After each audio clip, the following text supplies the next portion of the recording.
Most of the fountain pens made in the United States between 1890 and 1940 will fill in one of the following ways. And here's the first and the easiest to understand and everything else. It's an eyedrop fill pen where you unscrew the section, which is this part. The part of the pen is the nib, the feed, and the section, barrel, cap. So you unscrew the section from the barrel. You get your ink out of the ink bottle with an eyedropper and you put it in here. Maybe 3 blobs full, 3 fills will fill the pen. Then you screw this back down and you're good to go. It's the simplest way. It's a great way to make it work. The only drawback with an eyedrop fill pen is the heat of your hand will heat up the pen a little bit and consequently heat up any air or ink that's in here, and it may cause the pen to write a little wet. Or if you hold it like this long enough, it might even drop a blob of ink down. But if you're like me and you're drawing and then you hold the pen up here like this a little bit where the air and the ink can, whatever the word I want is, whatever that is, equalize, that'll be fine. So that's the eyedrop fill. Most pens, why didn't I bring the one that I want to bring to show you? Gosh, darn it. Don't go away. Meanwhile, look at these. I'll be right back. How did I forget to bring it?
And I still couldn't find the one that I pulled aside, so I pulled aside a different one. Most fountain pens made in America had a rubber sack on the inside. The ones in Europe that were made, they often had piston fill systems, which work, but the ones I know best are the ones that have a little rubber sack on the inside of the pen. So what you do is you put the pen, here's what's called a demonstrator. So it shows you, this would be at the pen shop, and the guy would, or girl, the guy would say, oh, this is how the pen works. You lift up on the lever, and that squeezes the rubber sack. See how it's squeezing it? So that'll push out the ink that's in it and the air that's in it. You put it in the ink, you pull this back, count to 3, and it's full. This pen does not have a nib on it, but anyway, that's how it works. This also shows you how the inside of the cap works. This is called an inner cap right here, this little bit. And when you screw the pen in, the pen section is tight against that, so it won't leak, ink won't leak out over, onto your clothes from the cap. It will, if it leaks, it'll all be inside of that thing. But if you hold your pen upright, put it in your pocket upright, put it in your purse or suitcase or steamer trunk upright, you won't have a problem. Here's another example of a demonstrator pen. I think the sack in here is hard. These sacks can, yes, this sack needs to be replaced because this is hard. I just made a hole in it there. So a sack should last you for a decade or longer. This one has not been repaired, but or restored. But anyway, it shows you what you do with almost any American pen is to squeeze the rubber sack either with a lever or sometimes a button. This is a Parker Duofold. You press this button and there's a little two-part pressure bar which squeezes the sack. And you just press it once. Press it down, put it in the ink, lift it up, count to 10, count to 3. It should be full. So that's a button filler. Sometimes there are pens that just have a hole in the back without a button. And how to fill those, you ask? There's a rubber sack in there. You blow into it. You put this to your mouth and you exhale, and it depresses the sack, and you let go and the sack will fill up. Another system is the Clayton Crescent. It too has a rubber sack on the inside. How it came up with this plan, this goofy plan, was you turn this locking ring to the side and press down on the crescent. Just the once, and it'll fill. And they didn't do this on purpose. The lever had already been patented, so they had to come up with some other contraption, and that's what they came up with this pen. And then they had to come up with a way to sell this pen, so they asked Mark Twain if he could say something about this pen. And so Mark Twain, once he got his check for $100 or whatever they paid him, he said, "I love my Clayton Crescent pen. It's a profanity saver because it won't roll off my desk." This is before they had clips even. A clip would keep it from rolling off the desk. But here, the little crescent kept it from rolling off the desk. And I told a fellow pen collector friend of mine who doesn't like these pens, he says, it's not a profanity saver. It's still a fucking ugly pen. So, but I find them kind of charming. Okay, so there's that. Here's another demonstrator showing how this lever is held in place and how it is squeezed by pressing down, lifting up on the lever. You really only have to lift up the lever once. You pull it out perpendicular to the pen, put it back in, count to 2, take it out of the ink. This has a rubber sack in it too. And it is obvious how this one fills. You squeeze this. Here, this tells you to squeeze the ribbed bar 4 times. And why it's asking you to do this is explained in the earlier 51 demonstrator. When these pens first were made, they had what's called a vacuumatic filling. So you press this down and you see that you're pushing out air and ink, and then you pull it up, and then that much ink is pulled into the pen. You press this down again, and the air goes out through this tube, and more ink comes up. Then you press it down again, lift up, more ink, air goes out, ink comes in. Air goes out, ink comes in until it's up to the top of that tube, and then it's full. Even though you keep pressing it, it might still seem like it's not full. I mean, normally you don't have a clear barrel to look at it, the ink. So here there's a tube in this one as well coming up to here or there maybe, and you pump it 4 times and it's full.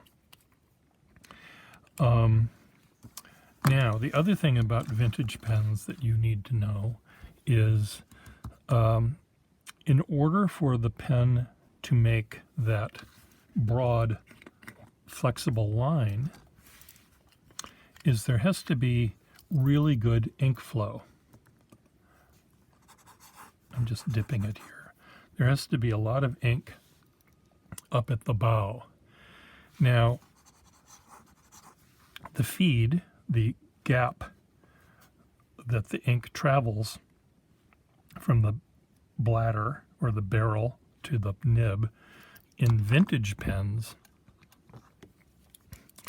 is really quite broad. I don't know if you can see. Okay, where's there a light in my house? Can you see? You can't see a thing, can you?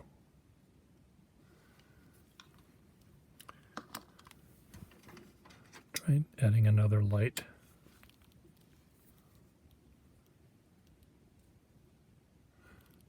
How come this is not functional? Anyway, there's a big trough here. And there's also these big, God, you can't see a thing. Where is it? Get in focus, you.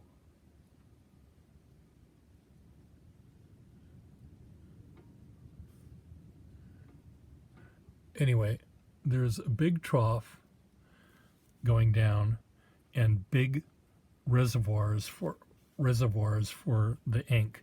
So there's a lot of ink at the nib, which is where you want it.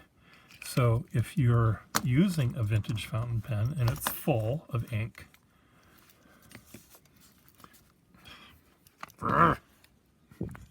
and you're writing with it or drawing with it, and you do this, you shake it, it's gonna come out on the paper. So don't shake it. That's the rule. Be aware that there's a lot of ink right there. Modern fountain pens are manufactured so this doesn't happen. But also what happens with modern fountain pens, they don't flow very well. They don't make a flexible line. They don't have enough ink feeding to supply the ink to the nib where you want it. And so that's one of the really big differences between modern pens and older pens is they don't feed the ink to the nib fast enough. Now, many of you that collect modern fountain pens will tell me, oh, Pierre, you're lying. I'm not. Bring your pen to me and I'll try it out on the weekend and see what happens. I find I write very fast. I draw very fast. If I'm sitting in a class or at a meeting and I'm writing very slowly words that are this tall, letters that are that tall, I won't have a problem with your pen or any pen. It'll be fine. But if I'm drawing really quick, I'm making really long lines, having a pen that has ink continually supplied to the nib in quantities that I need, then you need a feed that will do that for you.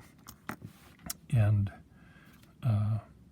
old feeds made on old pen nibs work that way.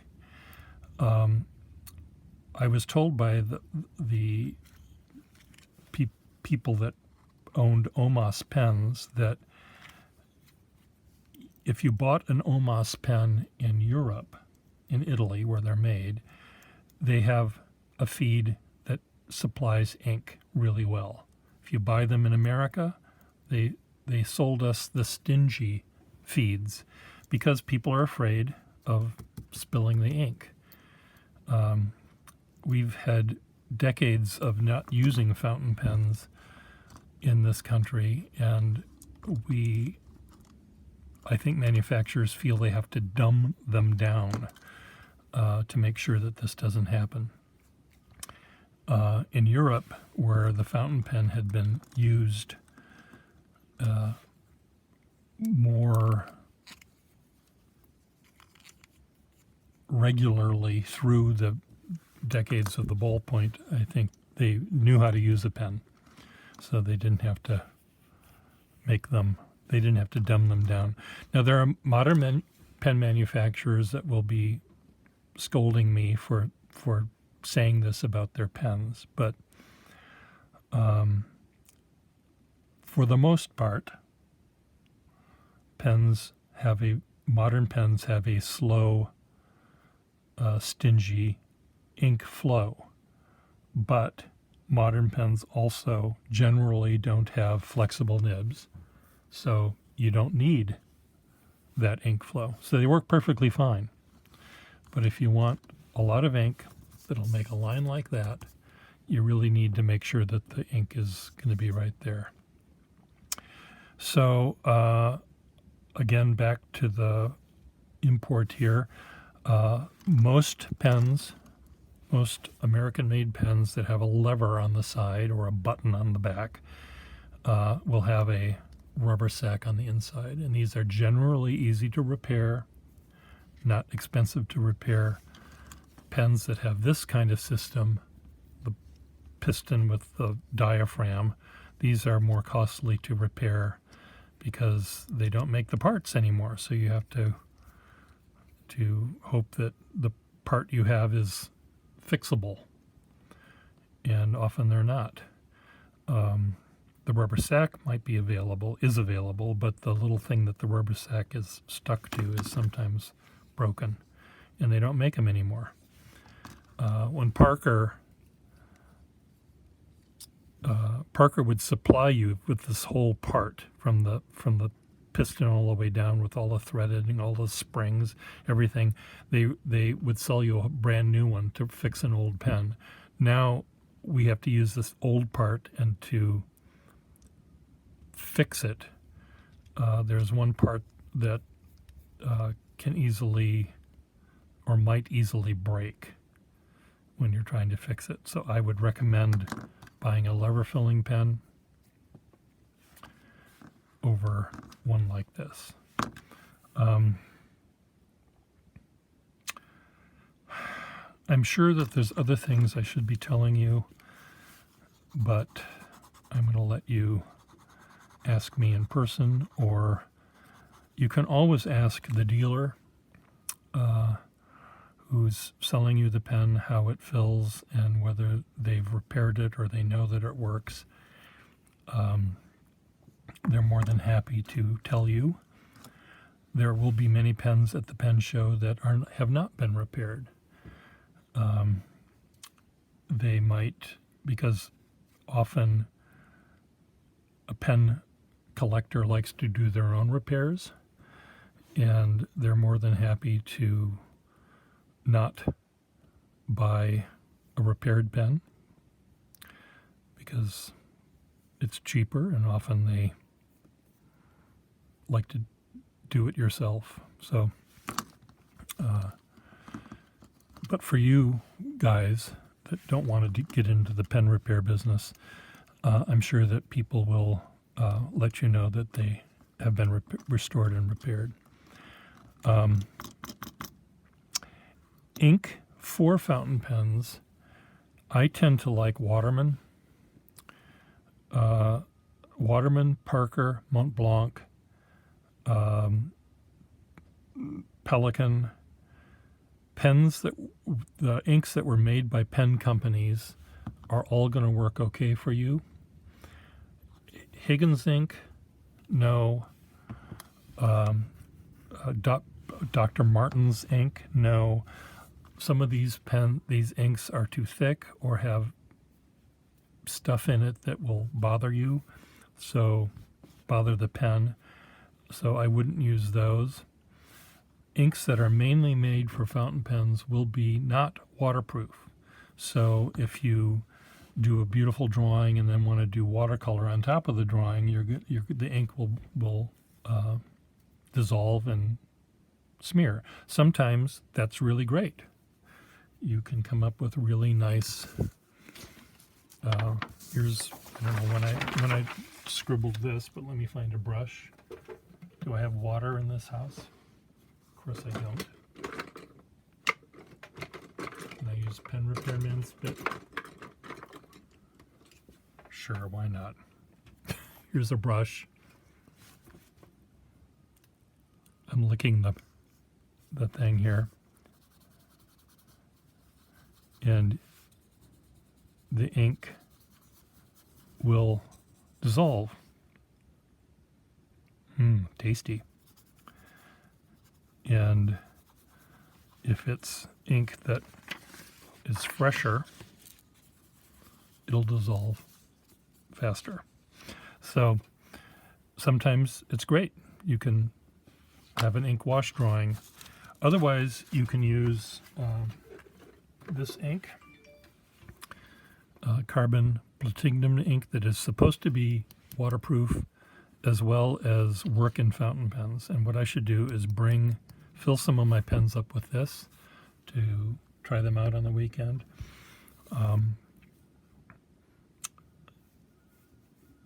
I have tried this out before, but maybe I'll try it out again. Inks that are shimmery, inks that have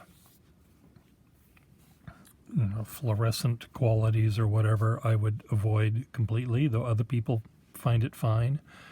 What they often will do is completely take their pen apart and clean every little part of it before using it again. So I guess I would suggest you do that. But taking off the sack is not... The sacks are glued on with shellac. And if you want to re-glue it every time, you're welcome to do it. Otherwise, use ink that's made for fountain pens. So there you go. Thank you.